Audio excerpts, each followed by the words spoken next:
नेपाली जनताको साथमा त्यो सत्तामा पुग्नेछ भन्न चाहन्छु र नेपाली जनताहरूलाई पनि भन्न चाहन्छु हामी नेपाललाई गाली होइन, अब हामी नेपालीहरू सचेत हुनुपर्नेछ।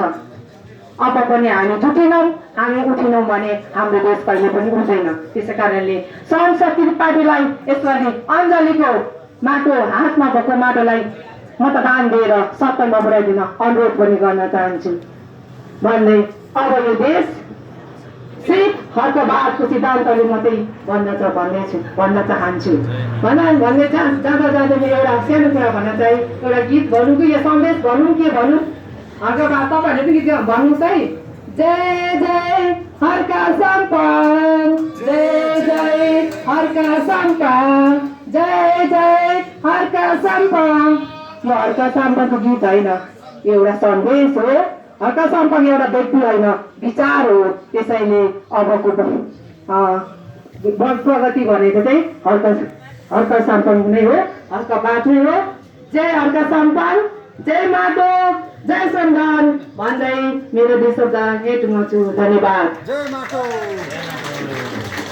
धन्यवाद।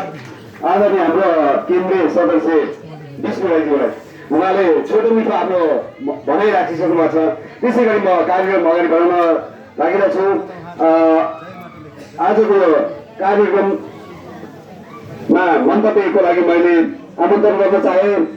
आज नै हाम्रो दाजु मणिराज राईज्यूलाई म आफ्नो भनाइ राखिदिनुको लागि यहाँ स्टेजमा आमन्त्रण गर्दछु। मणिराज सामसाङ राईज्यू। के अनुरोध गरेर भने वक्ताहरूको सङ्ख्या धेरै भएको हुनाले मेरो कटाइदिनु होला भनेर भनेको थिएँ, काट्नु भएन छ र त्यसका लागि पनि आभार व्यक्त गर्न चाहन्छु। ललितपुर महानगरपालिका कार्य समिति गठन तथा ललितपुर जिल्ला श्रम संस्कृति विभाग कार्य समिति गठन कार्यक्रमका श्रद्धा अध्यक्षज्यू, व्यासमा आसीन प्रमुख अतिथि, विशेष अतिथिज्यूहरू, व्यासमा आसीन सम्पूर्ण महानुभावहरूमा, पत्रकार महोदयज्यूहरू, सुरक्षाकर्मी, सम्पूर्ण श्रमदाताहरूमा, म ललितपुर जिल्ला श्रम संस्कृति कार्य समितिको सदस्यको हैसियतले मेरो पारिवारिक सदस्यको हकले व्यक्तिगत रूपमा म आभार व्यक्त गर्न चाहन्छु। मैले त्यति धेरै त मैले बोल्दिनँ, भाषा छोट्याएर बोल्ने प्रयास गर्छु। अलिकता यो प्रकृति संस्कृति र प्रविधिको विषयमा केही भन्न मन लागेको छ। त्यसैले मैले धेरै साथीहरूलाई मैले भनेको पनि छु, त्यसलाई छोटो भन्ने प्रयत्न गर्नेछु। त्यो प्रकृति संस्कृति र प्रविधिलाई मैले अलिकति धार्मिक कुरासँग पनि जोडेको छु, आफ्नो जीवनयापनसँग पनि जोडेको छु। यो हाम्रो अध्यक्षज्यूले हर्कबादको विषयमा आफ्नो विधानमा भनिसक्नुभयो, त्यो हजुरहरूले पढ्नु भएको होला।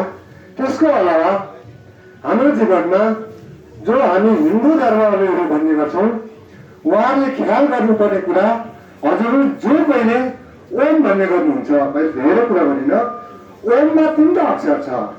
तपाईँले ओ भन्दा अ उ म भन्ने कुरा हुन्छ।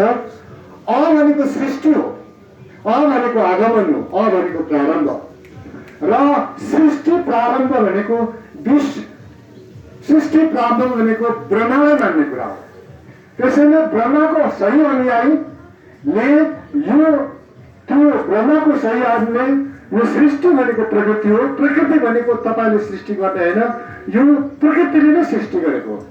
त्यसैले सही अनुयायीहरू यो प्रकृति हर्कको बातमा